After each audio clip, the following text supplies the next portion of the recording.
Hey friend, welcome to Healthy with Heather Brown. If you don't know where to start with balancing being healthy and loving the life you already have, I got you, friend. And yes, of course, we're still going to enjoy some Chick-fil-A.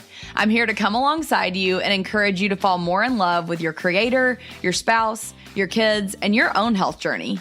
We'll talk about how to let your good things grow until they become daily habits, with the occasional dad joke and point of view from my Yankee hubby, Eric. Don't stress. Let's hop on this Hot Mess Express together. So join me, Heather Brown, as we unpack what it looks like to live a life well loved.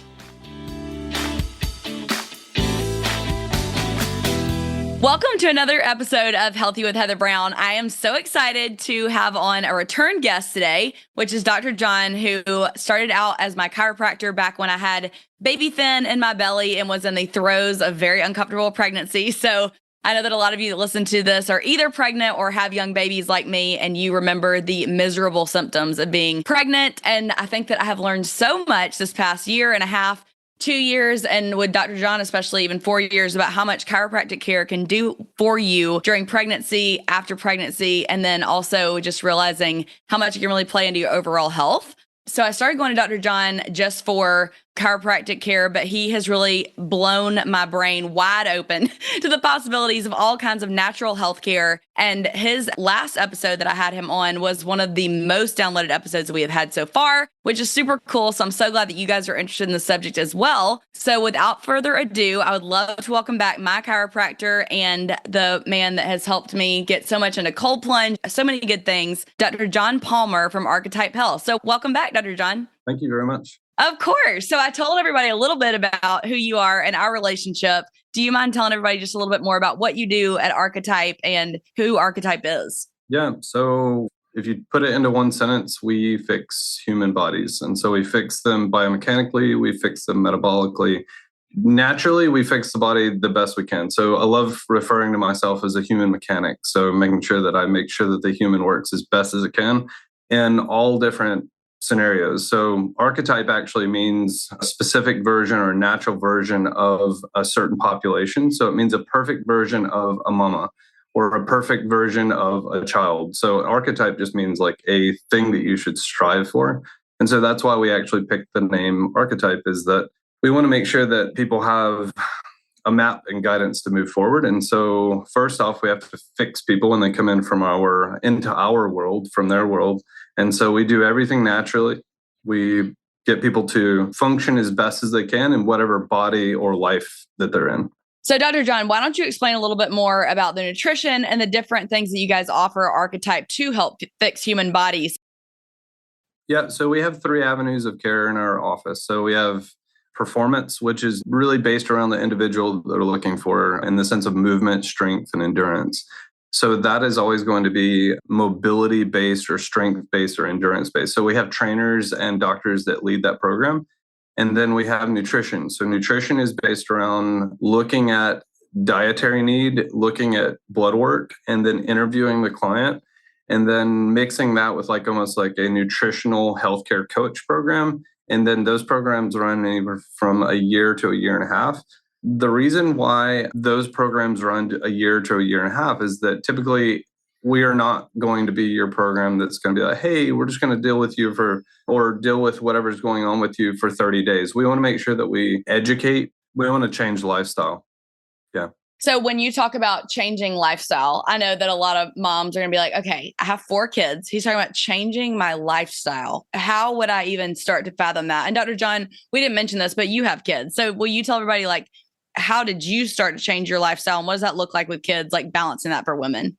Kids are by far one of the hardest things I've ever done in my life. Maintaining a natural, wait, let me back up. And nowhere near is it perfect, because that just doesn't exist. Almost everyone that comes in my doors and we sit down in our chairs and we talk, and I tell them, it's not about perfection. You're not going for perfection because you will burn yourself out. You will not be happy with the process. You will fail.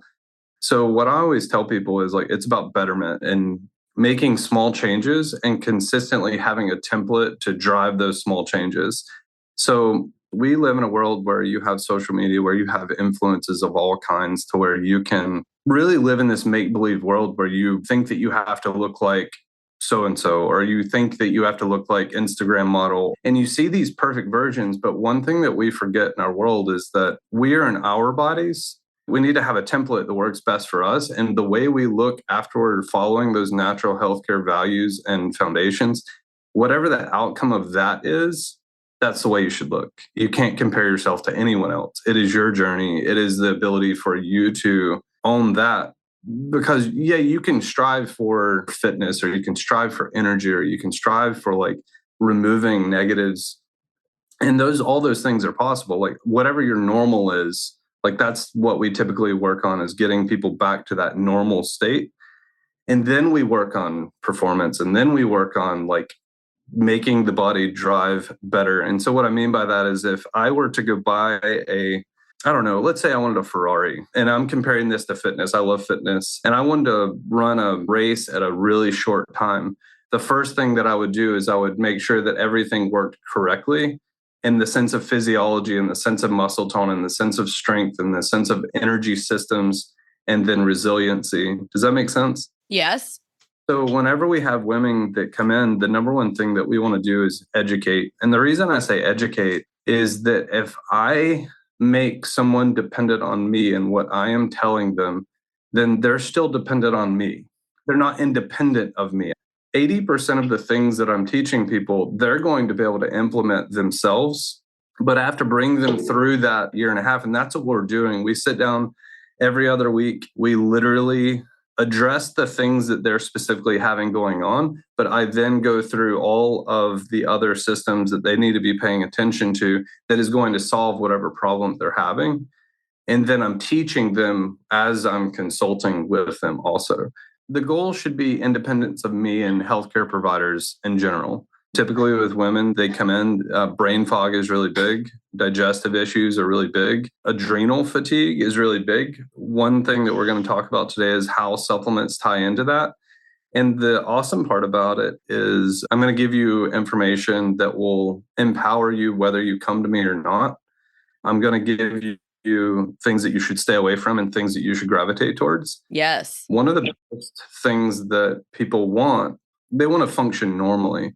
They want to have energy. They want to sleep right. They want to have good digestion. They want to have a clear mind so they can experience their life and be with their babies, take care of their family, take care of themselves, have healthy relationships. And so that's why I do what I do, is that I want people to be able to have a body to do whatever they choose to do with it. So could you give us a quick summary of what you look for when choosing supplements? Because to most people, that's like, okay, I guess I just like wander the aisles of whatever big box store they go to and they find like a women's multivitamin. But I venture to say you probably have some advice on that. So will you tell us a little bit about it? The research has been shown that whenever you get supplements from a big box store, most likely it is not what you think that it is in it. And that can go literally, if a company is paying for marketing and branding, that is where their dollars are going. It's not going into the research of why you're taking that thing or what's in that thing. So I know that's a little discouraging. I guess I should preface this. I'm going to say some discouraging statements, but I promise to support it with solutions. Yes.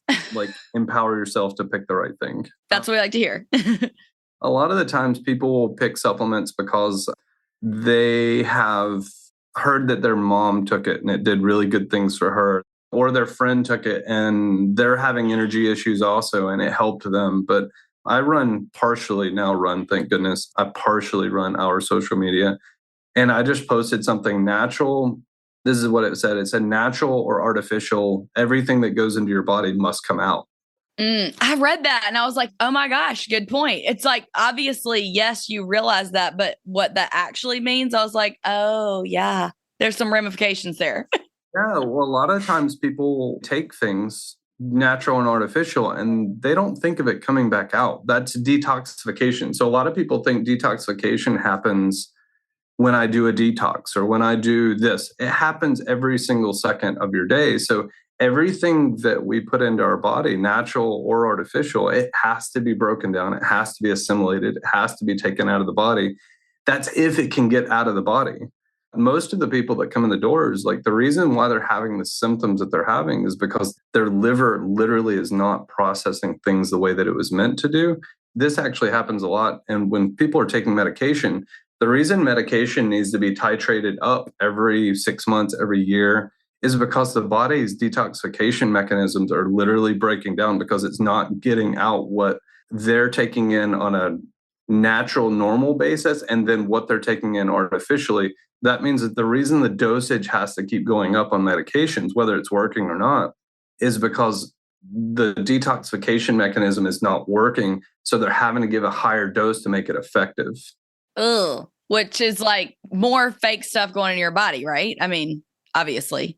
Yeah, it would seem more just stuff, period. Even normal physiology, like your day-to-day physiology, let's put someone back into like ancestral human day, is that if their physiology is working normally, what has to happen is I'm going to eat something, it's going to be broken down. Then the things that I don't need are going to be processed out of the body.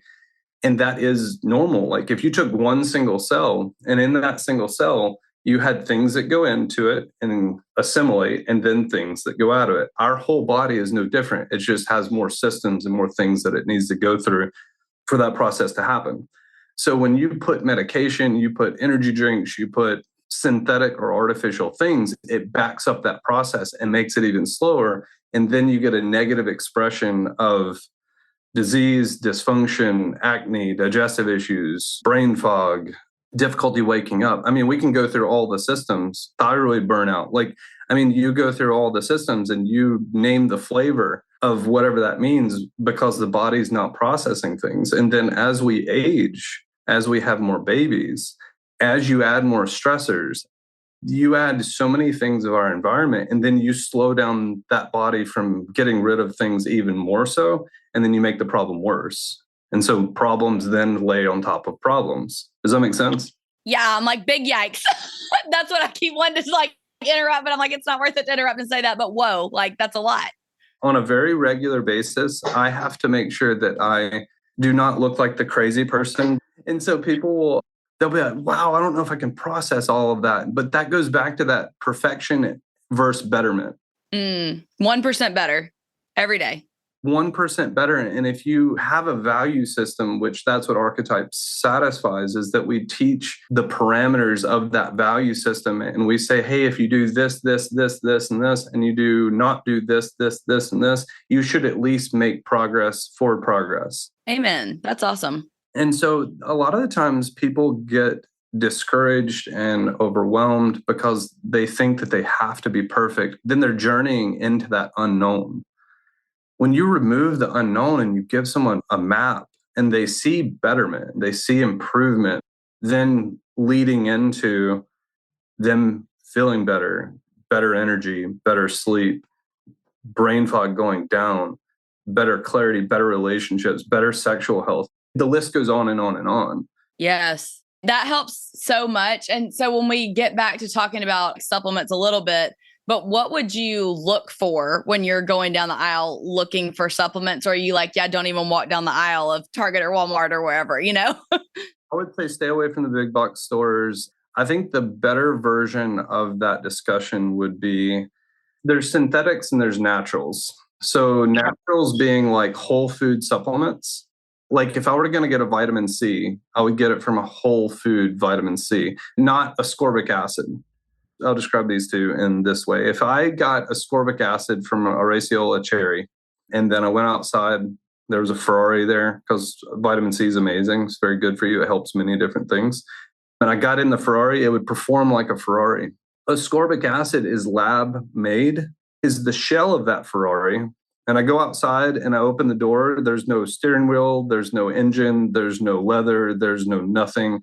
People will take ascorbic acid and see a benefit.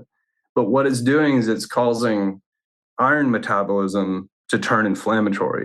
Its antioxidant level is extremely minimal. So you're actually causing more inflammation when you take ascorbic acid over taking a Raceola vitamin C as a whole complex because it has vitamin C, it has iron, it has zinc, it has copper, it has all of these other things that are able to make it work within the physiology.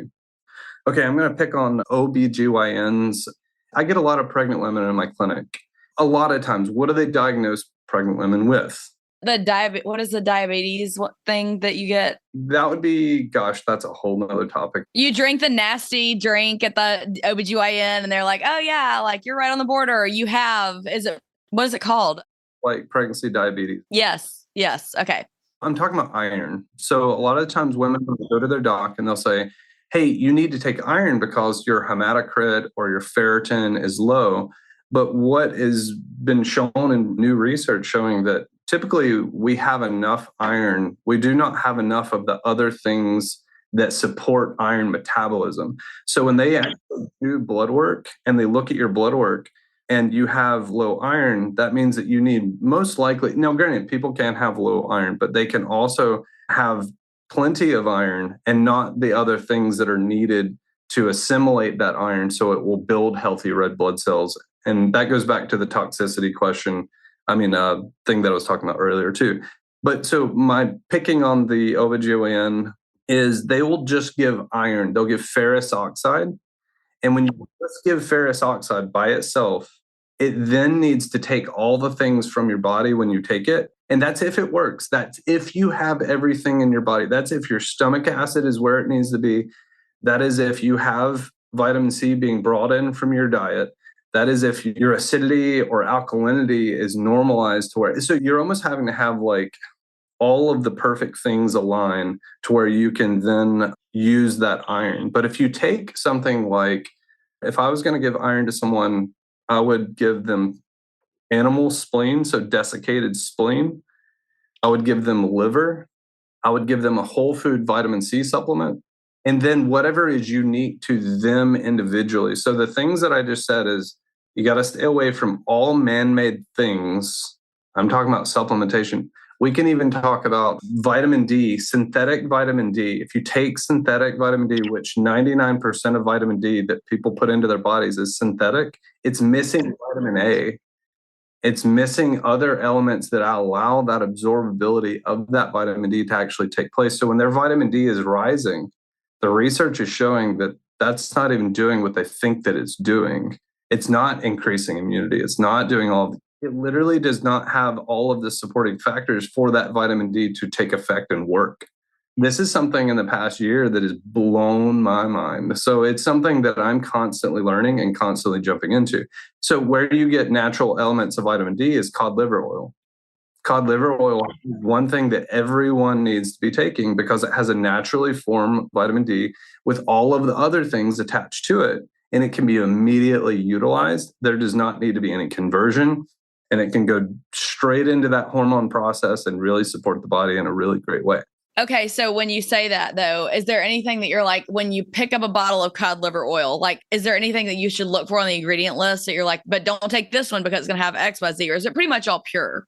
So what you probably need to look for is, do they third-party test because of heavy metals and toxicity? So if you're looking at a cod liver oil, I really like, there's not many brands that test as often as Nordic Naturals. It almost seems excessive. And so that makes me feel good. Awesome. Let me ask you this, Dr. John. So I geeked out with Dr. John not too long ago. I brought in basically all my supplements and I was like, I want you to just like look at these and tell me what I'm looking for. So one of the things that you just mentioned was third-party testing. And I did a episode last season that I'll link to where we have like a cheat sheet of how to look for natural and whole vitamins. And Dr. Kelly LeVeque talked a lot about that. So don't worry, I will link to that to give you a cheat sheet to look at. But Dr. John, when people pick up these things, you said that, number one, you address third-party testing. How is that happening right now in our healthcare system or not happening? And number two, what are things that we're looking for? You share with me specifically what you're looking for with like the other ingredients. Can you break that down for people that are listening? Because to me, I was like, oh, I just didn't know. You don't know what you don't know. I'm going to answer something and then I'm going to tie into that. Perfect. Typically, synthetics are going to be, there's no name to the side. That is a sign that there is a synthetic man-made product in that vitamin. So exclamation mark, be forewarned. If you see that, that's an issue. Okay, good. Good. So that's usually what you're going to see at like big, like grocery stores, big box stores, corporations. Yes. Typically where you're going to have the things that you need to pay attention to in the sense of like whole food vitamins, it's going to be from organ meats. and it's going to be from whole food supplements. So it's going to have the name of the food on that supplement. The things that you need to pay attention to is if you go to where it has, I wish I had a label. You have the nutrient label of like what's in it, and then you have the other ingredients. Typically, the other ingredients are going to be fillers. They're going to be, depending on if it's like a capsule or a tablet, it's going to be like hydrogenated oils or things to where it won't stick to the other capsules that are in the bottle. Sure. It's going to say things like magnesium stearate. It's going to be rice flour, silica. You're going to have a bunch of just fillers. Most likely, whenever companies build these things, they'll have all of these ingredients that look like a lot, but then they'll have like rice flour. Why would you put rice flour in it? Why would you put silica in it? Those things are good, but that's usually not why you're taking that individual supplement, that whatever you're buying. Will you talk a little bit about third-party testing? Because that's something that's kind of blown my mind recently about learning like, oh, well, this company that's making this product is the only tester of it. So like, of course, the results are amazing. Like, I think that's so interesting to learn. Yeah. So you want to mainly look at like things that are going to have a high potential of heavy metals or things in it. So fish are a massive source of heavy metals, mercury, just things, aluminum, things that are going to really just destroy your nerve system. So if you want to watch something really cool, go on YouTube, type in like snail nerve, like a snail, and a nerve, mercury. So what they do is they take the snail nerve and they put mercury on it, and it shows the neurons will retract immediately. Like it immediately destroys the neurons. And so you could assume like, hey, if I take mercury, yeah, it's going to be difficult for my body to deal with that because we're not. But all that I'm saying is like, if you want to see what a heavy metal does to a neuron, go on YouTube, type in snail nerve mercury. And it should be this like really close in microscope, and they're showing like the effect of mercury. Wow. On the other end of that, go in and type in like when two neurons meet. It is so freaking cool. So when you get something, when you learn something, when you remember something, when you remember someone's name, when you remember something from one of your podcasts, neurons are connecting, and they're literally like going in and making other connections to others. So that's a memory actually happening in real time. Oh, cool. It's really, really neat. So that's also what's happening when you give your body supplementation and nutrients and decrease inflammation. Those neurons are becoming more connected in the brain and in the gut and really all over the body. That's super cool. Well, we'll definitely link to those in the show notes so people can go watch them and geek out with us. But then also, Dr. John, when you talk about you mentioned, I think, beef liver specifically and different things like that. I know you know me well enough to know that I'm not going to be over here cooking organs in my kitchen. That's just not going to be my thing. What do you tell people like me to supplement with, and how does that help women other than what you've already listed? Like, why is that something you always tell people to take? Hey girl, hey, quickly going to interrupt to say, please RSVP for my first ever live health workshop on Zoom. This means you can chat with me more one-on-one style and live versus pre-recorded like the podcast, which, hello, please, I would so love to not show up to 0 people there. RSVP at the link in the show notes for April 25th at 12 p.m. CST so I can see your face, because you guys always have to see my face plastered all over everywhere, and discuss how to become the healthiest and most confident version of yourself without getting swept up in hustle and comparison traps. What are you waiting for? Let's go. So I'm classically trained as a chef. I was classically trained to cook organ meats, and I do not cook them because I can't take the texture. So I have to have it in the dried form in a capsule, which you don't taste. It's not weird. You don't burp it. Like nothing negative comes out of it. You just get the benefit of it. The basics that I would say that you can take safely without having any guidance from me or anyone else. It's a fish oil. A fish oil, what I would do is I'm going to preface that cod liver oil. You're going to need to take 1 gram a day. That's 2 of those gel caps. You're going to then, when you run out of a bottle of cod liver oil, you're going to switch to something with high EPA and DHA. If you just buy a supplement that says high in omega-3s, that can be a lot of things. EPA and DHA are going to be, I love Pro Omega 2000 from Nordic Naturals. It is a cultivated product, but DHA and EPA, especially in like the hormone process, inflammation process, It is going to help rebuild the outer lining of every single cell in your whole body. Wow. Also, if you take two cells and they communicate by this fatty layer that is outside of every single cell of your whole body. When those two cells touch, they can then communicate as one cell. So fish oil is going to help rebuild that outer lining of that cell. So when those two fatty layers touch, then communicate as one. It is really mind-blowing how every person is so individual, and yet things like my mind gets blown every time we talk about it. Go ahead. The even cooler part about it that is like then put trillions of cells together and you get a liver and you get a spleen. And so that's why cod liver oil and then just a fish oil with high EPA and DHA is really important to take on a regular basis, is because you're in every single cell. It does not matter. You have a fatty layer. It's called a phospholipid bilayer that you're replacing with every time that you take that fish oil. Everyone needs it. One thing that I get is when people say, hey, I burp that fish oil whenever I take it. That means that the fish oil is either not a good quality or there is a problem with you processing fats. If you're not processing fats, that's why the fish oil is not going to work. That can go back to fasting.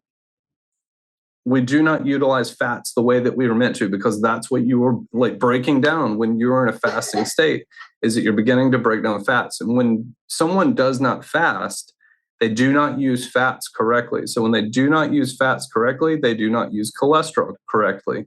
When they do not use cholesterol correctly, they cannot build hormones the way that they were meant to build, because all backbone of every hormone is cholesterol and bile salts and digestion and elimination. I mean, it keeps going. If you burp it, there's a reason why you need to get some help. Or if you're taking a quality fish oil. So I'm going to jump to like the multivitamin. Yeah, please do. Most multivitamins are crap. To put it mildly, I guess. So what I mean by that is like most multivitamins are all synthetically lab made. So going back to that multivitamin, if you don't see that it comes from a whole food or an organ, then there is a problem. You're having to assimilate that vitamin when you put it into you. That's if you have everything that is needed when you take that vitamin, if it will work. Again, back to that individual body, which is why the testing is so important, and like the blood work and all those things. But yes, go ahead. Sorry. So what I typically tell people is there is a beef organs. I'm not going to brand. I don't want anyone to think that I'm loyal to a brand. I am, but that's not why we're here. If you get a beef organ or an organ-based, multi-organ-based supplement, that's going to be what I would take as a multivitamin, because it can all be used. That is so interesting. You're taking that as your multivitamin. Or if you really wanted to just keep it really simple, beef liver. It's something like 260 active things for your body, vitamins, minerals, trace minerals, fat-based. I mean, it just keeps going. Like liver is a superfood. Wow. And I will say Dr. John is being kind and not wanting to, throw anybody under the bus or any of that stuff. But I will link in the show notes several of the vitamins or supplements that I am taking, as well as things that Dr. John has recommended to me, because you did get me on a good organ one. And I know that Paleo Valley is one of the brands that I've really enjoyed getting supplements from. And then Dr. John, okay, so that was two. We've got the liver organ complex. We've got the cod liver oil. Did you say there were three you would want everybody to take? A third one is going to be a probiotic. A lot of the times people will take probiotics, and probiotics are going to be good. All probiotics are lab made. So what I mean by that is you can have probiotics that are good for you to take. And so the thing is, you have to rotate brands. You cannot take the same probiotic that would never work out that way. But you also need to be taking in fermented foods. So pickles, anything, kimchi, anything pickled, what you're doing is you're getting good bacteria into your diet through that also. I mean, it can be yogurt, it can be many different types of yogurt. Anything fermented, you're getting good bacteria. Good bacteria makes up 80% of your digestive system. It makes up 80% of your digestive system. It is also your digestive system too. Cool. Now, when you say rotate it, do you mean like every month, or just once you run out of whatever one that you have, switch then? Yeah, I usually have 3 that I rotate patients on. It depends on a few things. If a patient has constipation, I will not give them a probiotic. So there's this thing that is like in our community that if we take a probiotic, that we need to take it if we're constipated. I don't know where that comes from. That's false. You need to take it more so if you have looser bowel movement, and you need to take it on occasion. So it needs to be, if you're having a normal bowel movement, most likely you don't need a probiotic. Like if your bowel movement is firm, it's small, it's dark, you're having a bowel movement every day, 1 to 2 a day, most likely you don't need a probiotic. And when your bowel movement loosens, you need a probiotic to then occupy that. What makes up the mass of your bowel movement is going to be dead, good bacteria. And so a bunch of other things attached to that, and then we pass it. And so that's a detoxification process. So I will say, though, maybe I'm just getting inundated with this more because of my job, but I'm getting inundated with probiotic brands right now that are like, well, this one's specifically for your lungs, or this one's specifically for your mouth microbiome. Like, is there any weight in that? And I guess I just feel kind of confused by it as a consumer. So it really did, that's where you need like healthcare professional guidance and that. When it gets to that specific, but I had a microbiologist tell me, they were like, John, if you dissolved your whole body, everything except for the bacteria in your body, you would see that it was still you. Wow. You would be able to recognize the person. That's how much bacteria we have in our body. That's why it's good not to use like tons of hand sanitizers. That's why it's good not to use mouthwash. That's why it's good, like all of these things that are kill bacteria, and people are trying to get away from bacteria. We are bacteria. That's what we are. I'm like, wait, so don't use mouthwash. I'm like, hang on. I mean, think about it. Your mouth is the top of your digestive system. So you're literally putting an antibacterial thing.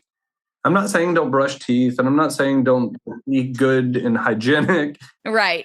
What do we need to do to make sure that we do all those things to satisfy those needs? But anything extra, like, gosh, artificial sweeteners, most of them are neurotoxins. They kill your bacteria in your gut. And so that's getting into that ingredient list, like sucralose, which is the artificial sweetener that starts with an S. Yes. I guess, wait, there's a bunch of them. Okay, we're just going to say Splenda. Splenda is going to be sucralose. Sucralose is literally cut with chlorine. You're literally putting in chlorine. And so my point of saying that is like when we put artificial things in, it's killing our bacteria. That's the only point that I'm saying with like a mouthwash is that typically they're alcohol or some form of alcohol based, and they're killing good bacteria. So that's all I meant by that comment. No, I appreciate the clarification for sure. So what is your favorite place to get quality supplements? Whenever you get provider only supplements, the number one thing that I hear from a client at first, before they take them, is like, man, these are expensive. I'm like, yeah, but what is in the bottle is in the bottle. Right. Typically, that saying is that you pay for what you get. You truly are buying the thing that you say that you're getting when you purchase it, but you're not paying for marketing. You're not paying for fillers. You're not paying someone's bottom line on their profit margins. So my favorite source of vitamins, it can be Amazon, but you need to get the guidance. Like I refer to Amazon on a pretty regular basis, is that I can't compete with Amazon. That's why our supplement shelf is like probably 2/3 of what it used to be, because my pricing can't compete with them. I keep what I keep on my shelves purely so someone can act on having something immediately and having everything they need without going to buy a bunch of supplements. I actually lose money on supplements just because I can't.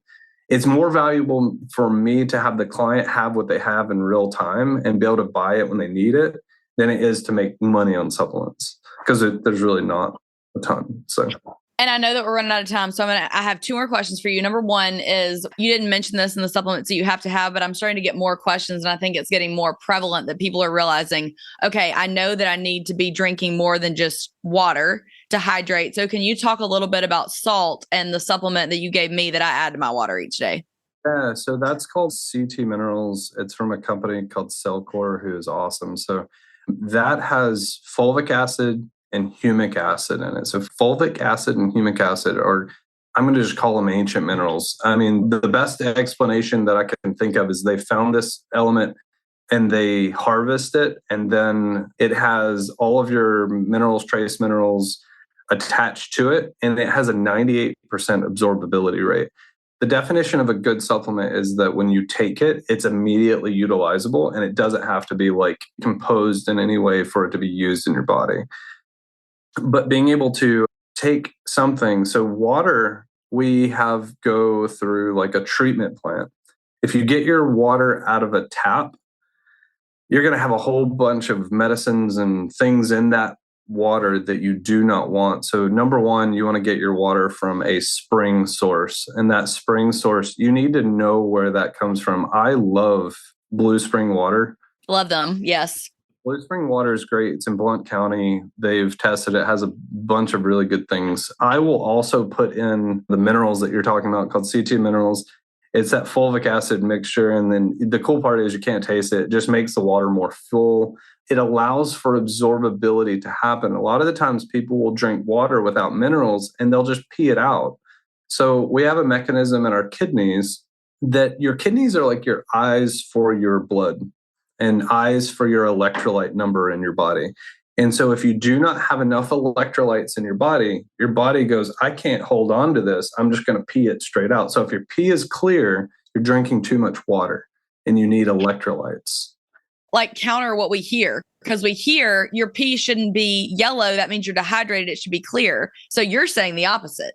Dark means that you need more water. Like if your pee is dark, like if you've done a fast or you've done something like in the sun where your body has let out a lot of like water and then you pee, you're getting rid of electrolytes and damaged things and things that's a detoxification process. So peeing is a detoxification process.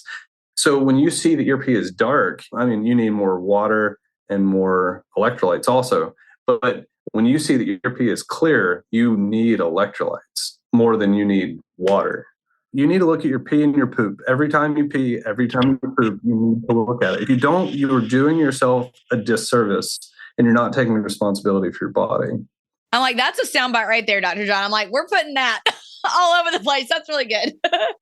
Okay. Well, I know you're running out of time, so I'm going to ask you the last question that I ask all podcast guests that I actually didn't get to ask you last time. And for our listeners, I will be linking Dr. John's first episode here for you guys to click through and read in the show notes. But Dr. John, what is your favorite thing in your health journey that is just saving your life right now? It could be anything. There was a Chinese company that I love goal setting. The reason I love goal setting is not that you attain that thing, that whatever you wrote, but more so that it acts as a GPS to move you forward towards that thing. So a lot of the time people will go, why do I need to write down what I want? Or why do I need to? I have it in my head. But if it's in your head, it's metaphysical. It's not physical. So what I mean by that is like when you write something down, you have created it. When you review it, it gets even bigger. And you talk about it, it gets even bigger. When you talk about it with your friends, it gets even bigger. It starts to turn into trips and it starts to turn into why you choose what you choose at the grocery store. It starts to see how you interview your healthcare professionals. It starts to bleed over into like, what do you do with your physical health? Like, who's your trainer? Do they have the same belief systems? So goal setting. So goal setting is really, really cool. And it blew my mind with this company. They wrote 250-year goals. So I'm trying to comprehend. I'm like, okay, well, why would a company write 250-year goals? And it's purely to propel them forward in that very general direction. A lot of times people write goals and yes, you need to write goals that are specific, attainable, all of those things. But to propel you forward, you have to write goals. But what I got from that 250-year goals, like, I don't know what I was reading, but it blew me away. But the fact is, like, it is moving you in a very general direction. So what I mean by that, so what my favorite thing is goal setting. Goal setting just means that you have balance. It means that you can put something down on paper, you can reread it to make it make sense. And then if you can reread it and it makes sense, then that's most likely a good thing for you to do. So my favorite thing is goal setting, balance. I do not have a perfect life. I have a pretty insane, chaotic life. But if I didn't have that, there's no way I could drive this thing. There's no way I could do it. So my last perspective to that is my health. My health is the reason I get to do all those things. When I first met my wife, I would always take time to go and work out or go do something, get outside. The first thing that we would go do, that I would go do whenever we traveled, is I would go to the grocery store and get food for that journey, whatever that was. And so she'd be like, why do you go to the grocery store first? I was like, because I can't do anything else. So that goes back into goal setting, knowing my foundations, knowing my values of what I stand for, what I don't. So I guess that's a long answer of like balance. I like having balance and I love having that balanced vehicle to move forward. I really, really love that. And I know that you guys are probably going to be listening to this episode into 2023. So I will link to any resources Dr. John can give me on what came out of that goal setting resource. And then Dr. John, I just can't tell you how much I appreciate you being here. If anybody's looking to find you online or here in Birmingham, where would they go to find you? Web address is probably the easiest. It's www.archetype.health. It is not a .com. We take clients all over the US, all over the world. I can say that now. We can do nutritional work. And is it the same as if you're here in Birmingham? No, it is not. But I can do 95% of what I need to do. If you know someone that is not in Birmingham, that is in anywhere in the world, the time change is really challenging sometimes. But I am able to help them if they're international. It depends on the country's rules of drawing blood work in their location. But if it's in the US, we can draw blood anywhere in the United States. They send it to me within 24 hours. I can read it. We can go through everything just like we're doing right now. That's how we do our consults. And if people want that resource, it is there. We can also serve as a resource. If you want to send us a message on Instagram, Facebook, whatever, we can find you a healthcare provider that has similar values. I mean, of course, no one's going to be as good as us. Obviously. There's plenty of really great practitioners all over the world. If you like having that in-person experience, which I personally do, we have a network of people that are not linked to us, but we know them personally. They're good people. They will help you. Awesome. Well, thank you so much, Dr. John. I appreciate you being here. Thank you, thank you, thank you. And to our listeners, thank you guys so much for joining us again for another episode of Healthy with Heather Brown. You have heard me talk about Dr. John. I have blog posts about Dr. John. I have been going to him, like I said, for 5+ years. I truly believe in what he does, and I believe in you taking control of your health. And I know that a lot of times when you listen to episodes like this, there's a lot of information, and Dr. John does a really great job of trying to break it down on that toddler level so you can understand what he's saying and what's going on in your body. But I know still sometimes it's overwhelming. If you feel overwhelmed, please just know I didn't know what I knew, 5 years ago, 6 years ago. I am learning still things today. There are things that Dr. John said that blew my mind. And that is because we are meant to learn. And if you're not changing and learning and growing, you're not getting that 1% better. So the goal is just to get 1% better every day. If you don't take anything else away from this episode, it's just to keep learning, keep growing, and give yourself some patience and some grace. I love each of you girls so very much. Thank you for being here, and have a great rest of your day. Talk to you next time. If y'all think I'm a little crazy, just wait till my favorite guest joins me in the Marriage Corner. It's my hubby, Eric. Hey, girl gang. We back. We are back in the Marriage Corner. I love that you use girl gang. Eric Brown, back with Heather. That's right. I will never forget the one time you let me take over your Instagram stories for a day. And that was fun, but it also made me realize just how difficult and just all the planning that goes into just doing an Instagram story. So this was a few years back, but Heather asked me to introduce this week's Marriage Corner. Happy to do that. Yeah. So, here we are. We're back in the Marriage Corner. That's right. I'm pretty sure if you actually go to the My Life Well Loved highlights, I have one saved called Eric Takes Over. You guys should definitely go watch it. It's pretty entertaining. I might need to go back and watch that as well, too. So I'm sure I would get some laughs out of that. Actually, you know what we should do? We should have you take over the Healthy with Heather Brown account next. That's not a bad idea. So we're doing it. We'll see all the unhealthy habits that I have in my life. And the healthy ones too. Good balance. Some healthy habits. It's true. Just a few. All right. So Eric, you got a good random question for us today? I do have a good question. I know a lot of times in the Marriage Corner, I like to keep it light, just fun. Sometimes they can be funny questions, just very random. But I thought today maybe just keep it a little bit more serious, because we do have serious conversations a lot of times, in our life. And we talk about when are the right times to have these conversations. We talk about time, place, and manner. So anytime you want to have a serious or sometimes could be a difficult conversation, we always think about, you want to set up a specific time to have that conversation so both people are on the same page. You want to figure out a place where you're typically uninterrupted. That can be out on a date night, or it can be after the kids go to bed. It can be sitting on the back patio, but usually some place where, you have some privacy and are free from distractions. And then we also talk about manner, which is how do you present possibly having a difficult conversation. And I think a lot of times for you and me, we'll almost preface a difficult conversation to prepare the other person to have that conversation. So I might say to you, hey, Heather, I'd like to talk about this. What do you think about tomorrow night? We can sit out on the patio and have a glass of wine.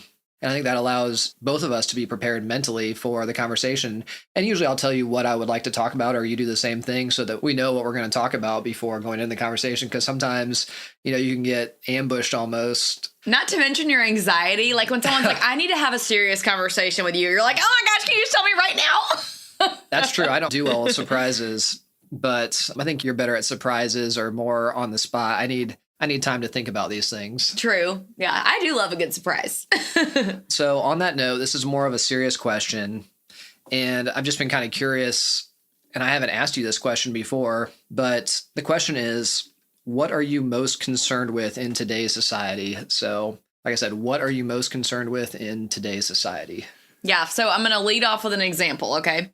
So yesterday on my Instagram stories, I was like, dang, my story views are really low right now, like unusually so. And so I was like, man, is everybody just like off and busy getting ready for whatever's coming up next in their lives? Or like, why are they so low? So I literally just got on Instagram stories and I was like, well, as a content creator, that Instagram, if anybody opens up their phone and they go post a story, and you like pull up that little sticker at the top right, it almost looks like a Post-it with a smiley face on it. It gives you your music options. You can put the time, the date, but then they almost have this little like set of things that it's almost like Instagram wants you to talk about. So I think you'll know what I'm talking about. Some of them say like, let's get vaccinated. One of them says like, support small business. One of them says like, shop gay pride. Like they say all different things, support Ukraine, so on and so forth. So I was like, you know what? I'm going to put some of those stickers. And then also as a content creator, that you want to do typically like a slider or a poll to get people to interact on your story.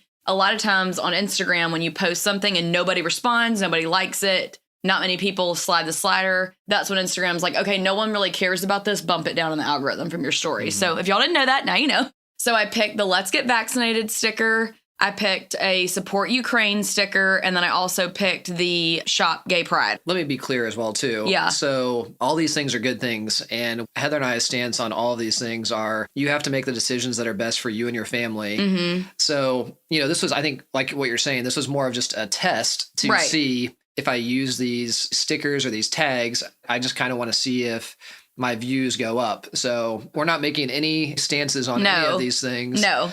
So, yes, I just want to be clear about that. Okay, thank you for that. I appreciate it. So then I also put a slider up on my story and said, like, if you see this, please slide it to keep me in your stories. And so I literally got on my stories and I was left a video with all these stickers. And I said, hey, y'all, like, where have you been? Are you here? Like, my DMs are crickets. Nobody's talking to me. I don't see many of y'all on here. Like, what's up? Do y'all have prayer requests? Do you want to do anything? And then I put the stickers and I put a little arrow pointing to it. And I said, I'm posting these because sometimes I've heard it can favor in the algorithm. So Eric, my story views went from in the few hundreds of views to like they went up by 4,000 plus within 24 hours. I mean, I'm not surprised. But that's insane. Like 4,000 more story views. And it was the most story views that I've gotten in years. I mean, I think years. Yeah, I mean, I hear you. Obviously it was an experiment that you did that you knew the results of the experiment. You knew that's what was going to happen. I mean, you've been doing social media for 10 plus years now. Right. And the algorithms have changed. But I guess like going back to the original question, like how do you really feel like, how is that your biggest concern in society? Yes. Thank you. So that's the example. Now that I've told it with a story, there is one narrative, it feels like, that is quote unquote approved in most arenas of life right now versus appreciating people's differences. Yeah. And so a lot of times it feels like, whether you're talking about schools or whether you're talking about like even Dr. Will Cole, which I can link to his episode, he talked about how there's like the centrality of how medicine should go. And like, basically, if you don't fall in that box and like put the Band-Aid of a medicine on it to fix it, then like, we're not going to talk about any other options. Not going to talk about diet, not going to talk about working out, not going to talk about the health benefits of natural remedies. So there's only one approved message a lot of times. And so that centrality of thought to me is a very large concern. Yeah, I think that's a concern of mine as well, too. And one area where this would tie into is, I would say one of my biggest concerns, it's not the biggest concern, but it's definitely a concern of mine, is that the ability of people to rationalize their positions or just have a conversation with somebody that has a different opinion. And, I think a lot of times people are afraid to have those difficult conversations where they know the other person might have a different opinion. And that is definitely something that is difficult to get over, because you're afraid of somebody might attack you, judge you. But the thing is, a lot of times you'll hear people, whether it be on the news or just, sometimes you'll be talking with somebody and you might ask them questions or follow-up questions to their position. And a lot of times it'll either go towards attacking the person as opposed to attacking their position. And they're not really able to verbalize or rationalize why they have the position. They just have it because they have it. And they haven't really thought through why they have that position. I am completely open to somebody that has a different opinion. I think you are as well, too, especially if they're able to discuss why they have that position or why they feel that way. And if somebody, is able to do that, I have so much more respect. Not that I don't have respect for the other people, I do, but it allows me to open my mind and, ask further questions, because a conversation can be shut down very, very quickly if someone's not able to rationalize their position. And, I think you and I both, we like to have, flowing conversations where people are asking questions and respectfully challenging one another. But I feel like we're living in an environment where that's becoming more and more difficult to do. Yeah, I 100% agree with that. Do you mind giving the instance of when you first started to notice this playing out on news sites and stuff? What I was going to say, as far as my biggest concern, and, a lot of what I just spoke about kind of ties in, and kind of the overarching theme, and people are going to think, oh yeah, this is something that's just very broad and very vague, but it really is just, the thing that I'm most concerned about is freedom of speech and freedom of thought. And I think where I first noticed this was back before the last election. I'd be online and, a lot of times I like to look at comment sections. I never comment. I just like to look at other people's opinions, and sometimes they're funny, but sometimes you'll learn something as well too. But I noticed on a couple of the websites that I typically follow, just one day before this is probably 3 or 4 months before the election, the comment sections were just completely done away with. And I thought, that's kind of weird. What has changed? And, there's never really been an answer for that. But I think over the past, 2-3 years, I really feel like different thoughts and different opinions, they're not really being expressed. And I think a lot of times they're actually being suppressed. I think, and it's not necessarily just the freedom of speech, like actually saying things. I think it's more of a soft or a silent suppression of speech. And what I think about specifically is, if you've ever had a time in your life where you've wanted to say something, but then have decided, maybe that's not the best idea because you're afraid somebody may judge you. I feel like that most definitely is, a suppression of your own personal speech. And I feel like more and more people are afraid to speak out because they're afraid, I think a lot of times, that they'll be attacked or they'll be judged. For me, that it will affect my business. Yeah, that's a great point. And I think we really need to get by this fear. And also, too, and I don't know how it's going to happen, I think it's just going to be incremental, where people just need to continue sharing their opinions, be able to rationalize them in the correct way, because I truly believe in the free exchange of ideas, and that people that have completely different opinions, the truly valid opinions and the truly valid positions that you take, those will rise to the top. The ones that are not maybe as valid or as accurate, people will see the truth. And I think that's why you really have to have these different opinions and allow the freedom of thoughts and exchange of ideas to take place, freely. Well, now that you say that, I'm like, I actually want to rephrase what my biggest concern is. It is actually that people are trying to eradicate truth. That actually might be my largest concern, because like, we know that there's truth, like biblically there is truth. We know that every person has a moral compass. We know, like, allegations in court, like, things are either true or they're not true, and there's evidence to support it. But now it feels like in general, the media or, larger players are saying like, well, that's your truth. It's not my truth. So to me, that's really scary that there's no hard and fast line. I completely agree with you. I think in any functioning society, you have to have, a place where truth actually means something. And I feel like over the past several years, people are always, well, that's my truth. I'm going to respect your opinion, but it's not actually the truth sometimes, And if you ask people, tell me more about your thought or your truth, it's really just more of an opinion, Right. It's not set in truth, it's not rationalized. It's not, backed up by just good thought processes. And I definitely agree. That's something that is very concerning, because if we don't have guidelines within our society of what is good, what is bad, what is wrong, what is right, what is true, what is not true, you get into some very difficult positions down the road. And yeah, those are definitely things that I'm concerned about. I think you and I try to be optimistic in most things. I think obviously we find our truth in our Christian background and our Christian worldview.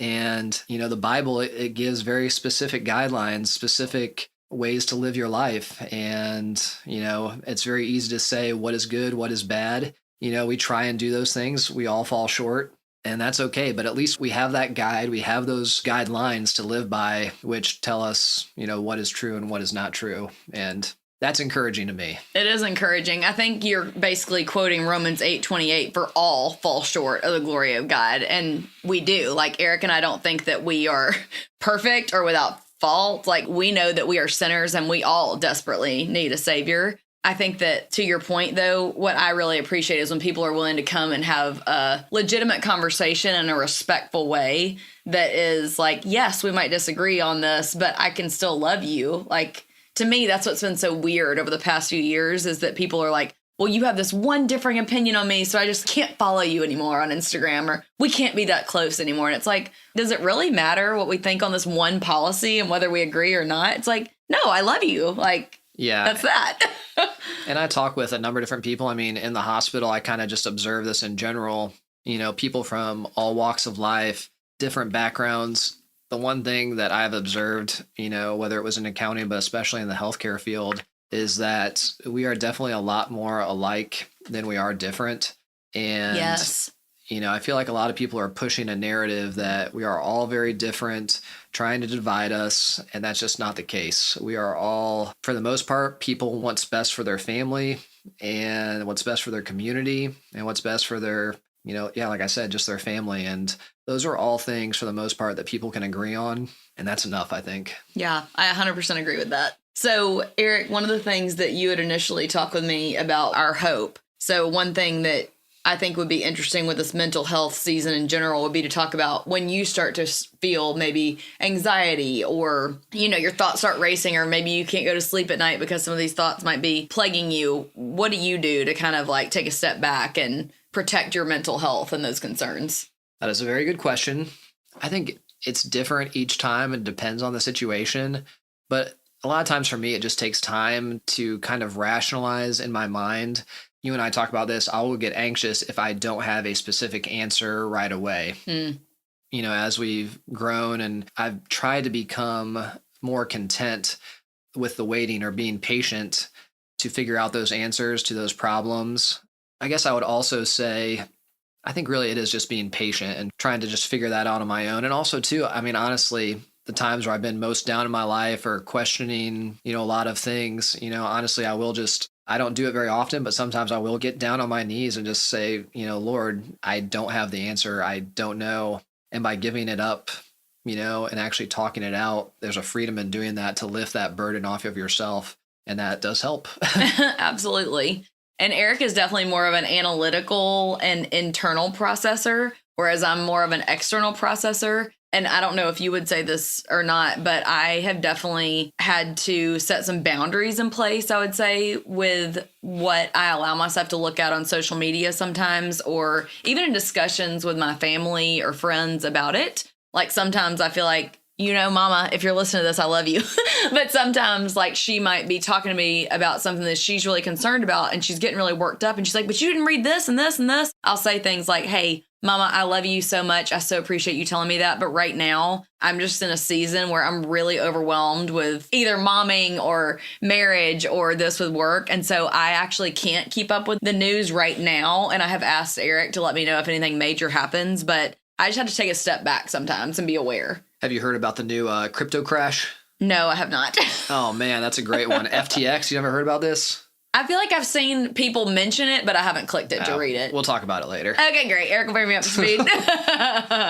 Very interesting story, I will say. Oh, do you want to talk about it? Not right now. Okay, cool. Stay tuned. I want to do some more research. Okay, stay tuned for a future episode. Okay, well, anything else you want to add, babe? I think that's it. Okay. I would just encourage you guys. I know this was a little bit of like a weightier topic, like Eric mentioned, but I just want you to remember, and I will link to Ashley Turk's episode. I will say, I do want to hear from the listeners what they're most concerned about as well, too. And get their opinions. So that I always, like I said, when the comment section went down, I was like, what's going on? I love to hear differing opinions. So I want to hear everyone else's opinions. That's right. Y'all scratch Eric's itch he's missing of seeing the comments of what people are concerned about. Yes. So tag us at Healthy with Heather Brown, screenshot this episode and post what you're most concerned about in today's culture.